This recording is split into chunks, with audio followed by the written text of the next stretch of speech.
Today's our activity spot the letter. Listen to the sound, look at the word and spot the letter that stands for the sound. For standard second and third. Show and color the letter. School RZP Urdu school कुमले।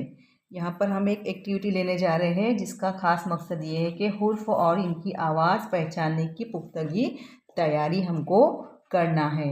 यहाँ पर spelling पढ़ना या word पूरा पढ़ना ज़रूरी नहीं है, सिर्फ हमको उसकी हुर्फ की आवाज़ की शनाख्त करानी है। यहाँ पर बहुत सारे कॉलम्स बने हुए हैं और इस कॉलम में बहुत सारे वर्ड्स लिखे हुए हैं और हर वर्ड्स के अंदर उर्दू में कुछ हुर्फ लिखे हुए हैं जिनकी आवाज़ की शनाख्त हम बार बार मश्क के ज़रिए कराएंगे और फिर आगे चल के बच्चा खुद ब खुद हुर्फ की शनाख्त के ज़रिए लेटर को जोड़कर वर्ड पढ़ सकता है, लिख सकता है। जैसे यहाँ पर PAN पहले कॉलम में है, वहाँ पर न और प की आवाज़ की हमको शनाख्त करानी है। इस तरह से हम ये एक्टिविटी से सेकंड एंड थर्ड स्टैंडर्ड के लिए लेने जा रहे हैं।